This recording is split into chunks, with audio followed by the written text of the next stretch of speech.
Hi, this is Jacob with marketingplaybook.co, and in today's video what we're covering is the Google Display tab. And basically is what I'm going to do is I'm just going to walk you through kind of all the options that you have inside the display network. And I'm actually going to show you a campaign that has roughly $14,000 in spend. That way you can kind of get a really good understanding of some of the metrics that you're going to see inside these campaigns. And then in the following video, I'm going to cover a little bit more in depth on targeting options, as well as layering and semi-optimizing a little bit in there. So definitely the next video should rock very much so as well. So diving on in here, I'm on the Display Network tab, and then under Summary, I'm inside my campaign, and then inside a particular ad group in that campaign. Now, this particular ad group has $14,000 in spend, so it should give you some pretty good insight here. Now, I was targeting Germany for this campaign. I do have the ads in German, but everything else you should be able to follow quite well. So right now I am under the Summary tab, and right here you're going to notice it says no issues. If there is an issue, it'll generally highlight it here. Most of the time an issue you might run into is it might say no tracking coming back, or some sort of reporting issue is the most common that most people run into. But this just basically lets you know that, hey, AdWords sees everything as being really good and okay. And then down here we have the display keywords, the placements, and this is just a really brief overview of your campaign, kind of top level metrics to say. So if you only have 30 seconds that day, you can quickly dive in here and just take a look at what's going on inside the campaign. It's not really the most informative tab, but it's not meant to be. It's meant to be just a quick overview and display of it. So first off, we're going to go ahead and dive into the demographics tab. Now in here, I have numerous sales data in here for you to follow, which should help out a little bit. So right here, I'm under gender, and then you're going to see unknown male and female, and I can see all the click-through rates upon each group.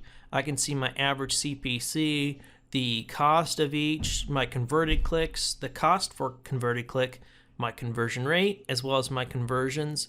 And then over here, we actually have my average CPM and total conversion value as well. Now in any one of these groups, you're going to have the ability of modifying your column. And in another video, I'll go through all the column modifications. This is a modified column, just so I have all this. So if you look at your interface and it's slightly different, you have different columns showing up, that's perfectly fine. I just am on a modified column. So we have the gender, and then let me jump over to the age. So these are going to be the age groups. Now right here, if we were to look at the data, so here's $14,000 spend, and let's say my goal is $50, a $50 cost per action, CPA. I can look that here's the age 18 to 24, and it looks like I'm spending $103 on average for a conversion. Now, maybe that's not a good thing, right? So I could technically remove it here if I needed to. Now that's kind of going more into the optimization stage, but I'm not doing in this video. I'm trying to resist the urge. Next up is going to be the parents, and just touching back here. Again, you're going to see how a lot of these are unknown. So this is in Germany, and less people are known in Germany as far as age, gender, and parental status than in the United States. However, just note that if you exclude any of these, such as the unknown age or unknown gender, you're probably going to exclude a tremendous amount of traffic. So that's just a forewarning there. I can also go under the parental status. From the parental status, I see the unknown, not a parent, and a parent, and we kind of covered these under the targeting video that we already did. And you're going to be able to see the differences here. And for Germany, we can tell that they really haven't identified a lot of people as parents yet. So clearly, pretty much everybody is listed as unknown. Now, this campaign is a year old. I haven't ran it for a long time, and the data has gotten a lot better. But just keep that in mind. Now, something I do want to show in here is being able to click this button right here. So right now, View Demographic Combinations is off. I can actually turn this on. And when you turn it on, is what it's going to do is it's actually going to go and turn it on for my entire ranges. So it's combining male, 45 to 54, and unknowns. Now in the United States, this could be pretty cool to look at because it's basically putting everything into a group. So here's all the males, and then it's going to give you every combination there is. So males 45 to 54, and then there'll be another one of males 45 to 54 down below under a different parental status. So you can go through this and actually see what combination of data might be really, really valuable for you. So if I look at this just as a whole here, I see females ages 25 to 34, parental status unknown. I have cost of a converted click of $19.55. I also have a really good click to conversion rate.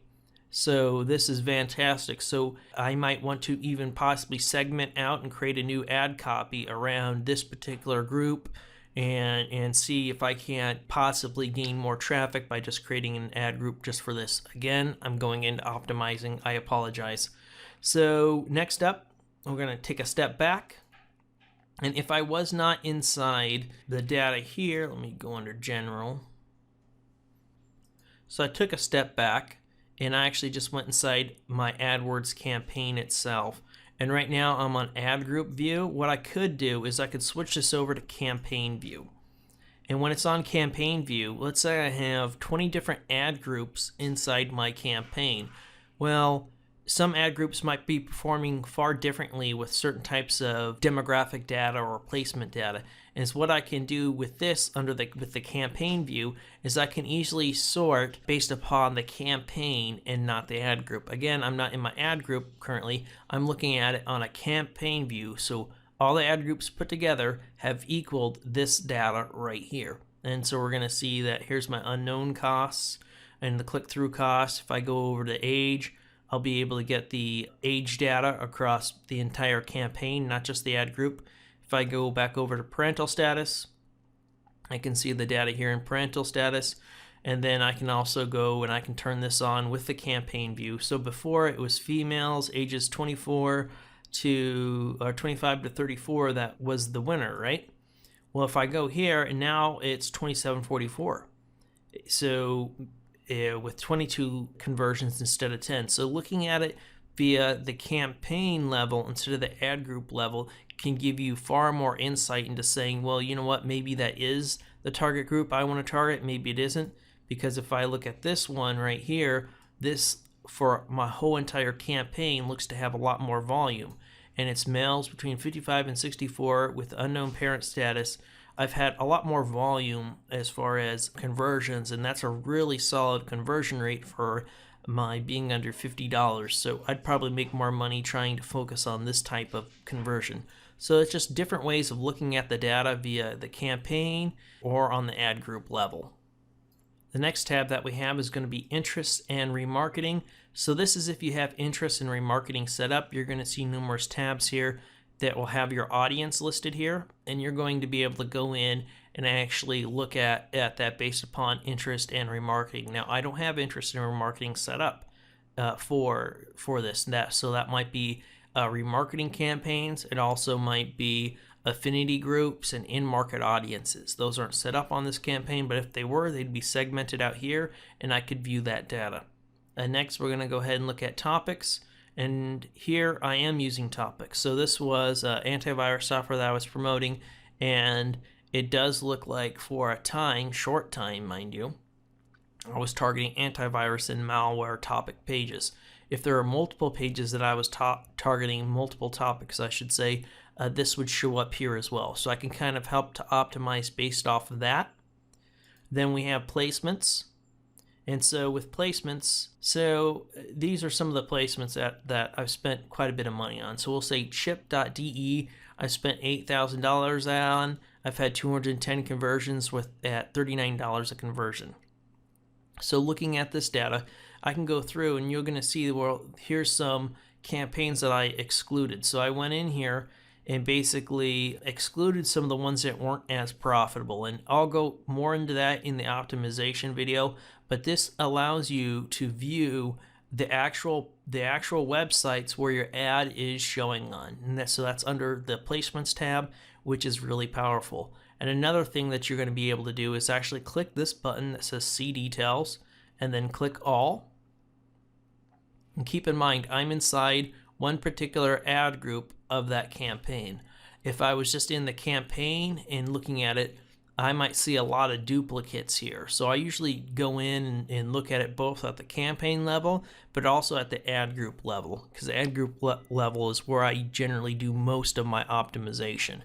Now in here, when I click the See Details, is what it's doing now is it's telling me the exact website where my ad showed. And this can be really powerful, so you know exactly where your ad is showing on the exact page. And this can be powerful because if you're using some keyword data, you're going to be able to look at that and say, hey, you know, this keyword is triggering a lot of clicks today. Where are those clicks coming from? You can see the website. It might say about.com, but where on about.com website is your ad showing? And now I can actually look and say, okay, well, look at this data.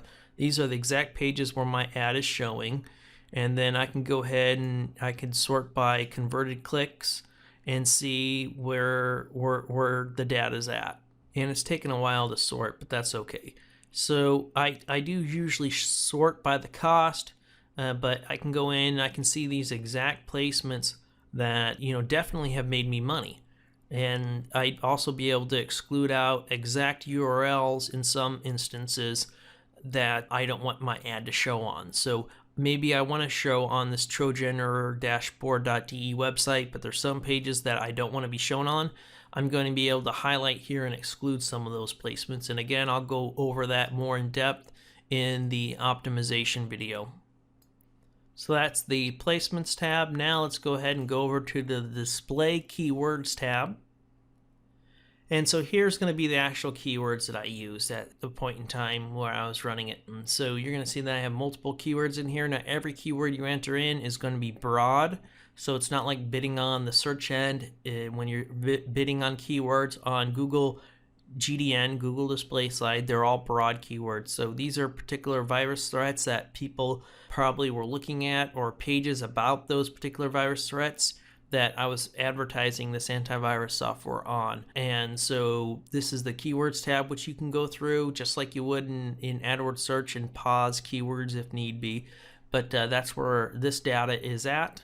And when you're running a GDN campaign, most of your time is going to be spent under this display network, and it'll be spent either in the targeting end, the display keywords end, placements, topics, interest groups, and demographic data. So this is really the place where you're going to be hanging out the most when you're running the Google display. So it is very important that you go through and you actually visit all these tabs and kind of get a feel for what is in each and every one of them. I have fully covered these tabs now, so you should be good to go. That's going to be it for this video. In the next video, we're going to dive a little bit more into targeting options for the campaign, as well as column reporting, and then we're going to jump into relative click-through rate, and then we're going to follow it up with optimization. And I would like to say, if you haven't signed up for the newsletter yet, but you've made it this far in our video course, definitely I recommend you sign up for our newsletter. Because if you have particular questions in the platform, you're going to be invited to special Q&A sessions, which are live hangouts that we do where you can actually ask your questions and get them answered. You're also going to be notified when we come out with updated guides and when we write our special reports on newer features inside AdWords that we highly recommend people take advantage of. And so that's it for this video. I hope